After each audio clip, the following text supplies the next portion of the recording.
શ્રી સુવઈ વિસાવસર જૈન મિત્ર મંડળ મુંબઈ આયોજિત સ્નેહ મિલનના રૂડા અવસરે સ્નેહનું સંભાળનું સન્માન પત્રક હૈયાના હેતમાં બિરાજમાન દિલેર દાતાશ્રી શ્રીમતી મંજુલાબેન ભેમસી કસન સત્રા પરિવાર થાણા બિંદુઓ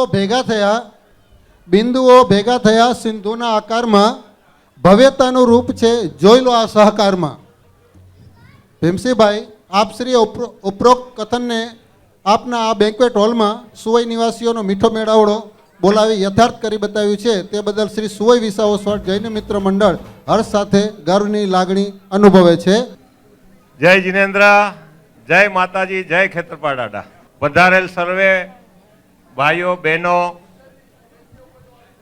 મંડળના મારા સાથી અધિકારીગણ, કારોબારી સભ્ય, પાંજરાપોળના ટ્રસ્ટી અને આજના પ્રોગ્રામના ચાર ચાંદ અપાવનાર કમિટી. આજે જે મને મોકો મળ્યો છે, આજે આપણા પ્રમુખ રતનસિંહ નાથાભાઈ અહીં હાજર નથી, એનો મોટો આપણને બધાને દુઃખ છે. એમની હાજરીમાં મિટિંગની અંદર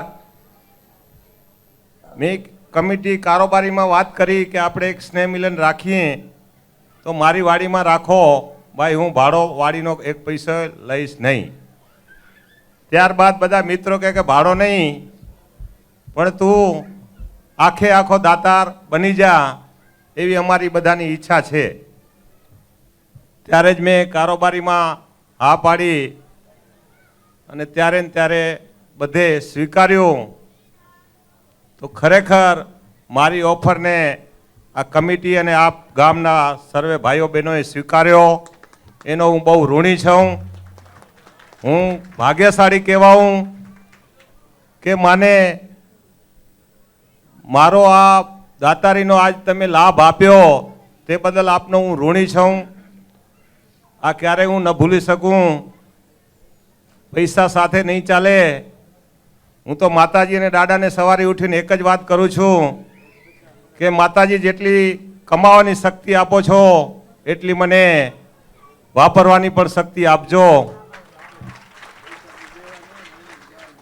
કે જેથી કરીને હું ગામના સર્વે ભાઈઓને ઉપયોગ થઈ શકું, કુટુંબને ઉપયોગ થઈ શકું અને નાના મોટા ક્યારે બી કોઈને મારી જરૂર પડે તો હું ઉપયોગ થઈ જાઉં એવી મને શક્તિ આપજો.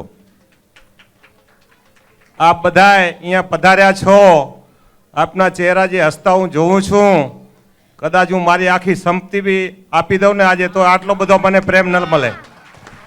જીઓ ભીમસીભાઈ જીઓ. કે આજે હું ઉત્સાહ અને આનંદ એટલો અનુભવી રહ્યો છું કે ખરેખર આપની લાગણી ગામ પ્રત્યે એટલી બધી છે કે આજ મારે આંગણે પધાર્યા. આપણે દેશમાં નાનામાં બી નાનો માણસ હતો ને તો મારા બાપુજી મને કહી ગયા છે કે આપણા આંગણામાં એઠ ધોરાય ને એ ઉત્તમમાં ઉત્તમ કહેવાય. આજે મારે ઘરે એઠ ધોરાણી કહેવાય એટલા મારા વડીલોના જે આશીર્વાદ છે મને માતા પિતાના, એ આજે મને અહીંયા એમનો ઋણ દેખાઈ રહ્યો છે. રહી આ હોલ બનાવવાની એક ઈચ્છા હતી મને, લગ્નનો હોલ બનાવ્યો મેં. આ હોલ મેં જે ભાઈને ચલાવવા આપ્યો છે એ અહીંયા જ છે નિશાંતભાઈ. એમની સાથે ખુલ્લી વાત કરી છે કે આ મેં કમાવાના અર્થે આ બનાવ્યો નથી, અમારા સમાજને ઉપયોગ થાય એના માટે મેં બનાવ્યું છે. મેં અહીંયા સ્ટાર્ટિંગમાં આપણા સમાજ માટે 27% લેસ રાખ્યો હતો, ખાલી નિયાણી બહેનો માટે. પછી બધા કહે કે હવે નિયાણી નહીં, સત્રા પરિવાર રાખો. પછી અહીંયા 24 મહાજનના પ્રમુખ લક્ષ્મીચંદ ચરલાએ આપણા હોલનું ઉદ્ઘાટન કર્યું હતું. એ કે ભીમસીભાઈ એલો ન કરાવાય છે, આખે સમાજ માટે રખો. ત્યારે ને ત્યારે મેં હા પાડી દીધી, પણ સંજોગ એવા હતા કે પત્રિકામાં ત્યારે જાહેરાત ન દેવી પડતી, ન દઈ શક્યા કે ભાઈ આઈટી વાળા આવીને પહોંચી જશે તો ઉપાધિ થશે. ખરેખર નવીનભાઈ સાથે મેં પ્રમુખ સાહેબ સાથે વાત કરી. અમારી પહેલાં બી અગાઉ વાત થઈ હતી કે ભીમસીભાઈ પાણે અકડા સમૂહ લગ્ન આયોજન કરવું પાણે ગામ માટે જ સ્વાભિમાની સમૂહ લગ્ન પાણે ગામ્યા જે પણ હોય અન માટે પાણે ખાસ એ બેનિફિટ રખું. તો ત્યારે મેં નવીનભાઈને હા પાડી કે સ્વાભિમાની રાખો, બરોબર છે, પણ આપણે સમૂહ લગ્ન અહીંયા કરીએ, આપણા ગામમાં આપણે સર્વે કરશું તો આપણને જાણવા મળશે કે ભાઈ ખોટા ખર્ચા લાગી જાય છે અને એનો કોઈ અર્થ નથી હોતો. ત્યારે મેં કીધું કે આપણે નીચે માથે 2 લગ્ન કરી શકીએ, સાથે ઉપર 2 અને નીચે 2, એવી રીતે 4 લગ્ન આપણે સાથે કરી શકશું. તો જે પણ 4 દંપતી અહીંયા આવશે, જે પરિવારના આપણી પાસે કહેશે મંડળને, તો મંડળના નેજા હેઠળ આપણે કામ કરશું. અને આજે હું જાહેરાત કરું છું કે મંડળના નેજા હેઠળ ક્યારે બી સમૂહ લગ્ન કરવા હોય તો અહીંયા 1 પૈસો બી હું ભાડાનો અને ડેકોરેશનનો ચાર્જ નહીં લઉં.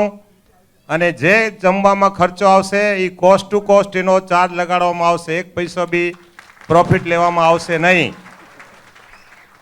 મને તો મારા ગામના પ્રેમી ભાઈઓ બહેનો જે મને આશીર્વાદ આપી રહ્યા છે એ કાફી છે.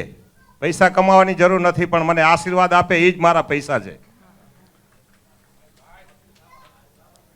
બીજું મેં કીધું આપણા ગામનું ક્યારે પણ પ્રોગ્રામ હોય તો નવીનભાઈ આજ જાહેરાત આપ કરી રાખશો. દર વર્ષે આપણું સ્નેહ મિલન થાય, દાતા મળે કે ન મળે આપણે આના ફોડતી કરશું, પણ હું હોલનો કોઈ જાતનો ભાડો નહીં લઉં, ડેકોરેશનનો બી કોઈ ચાર્જ નહીં લઉં. ખાલી જમણવારના દાતા એટલે આપણે લેશું કે બધાને લાભ મળે અને આના પરથી આપણે દર વર્ષે સ્નેહ મિલન કરશું, એવી નવીનભાઈને મેં રિક્વેસ્ટ કરી છે.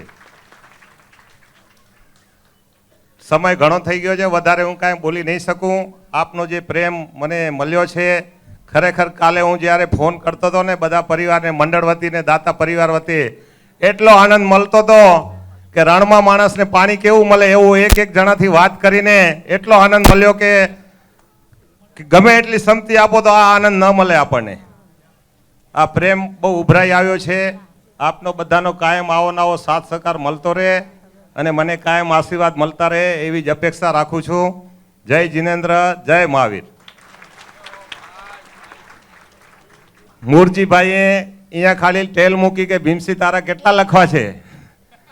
મેં કીધું ભાઈ જેટલા પ્રમુખ સાહેબના લખો એટલા મારા લખો, મારાથી એમનાથી વધારે જવાય નહીં. પણ આ સોરી, માફ કરજો પ્રમુખ સાહેબ.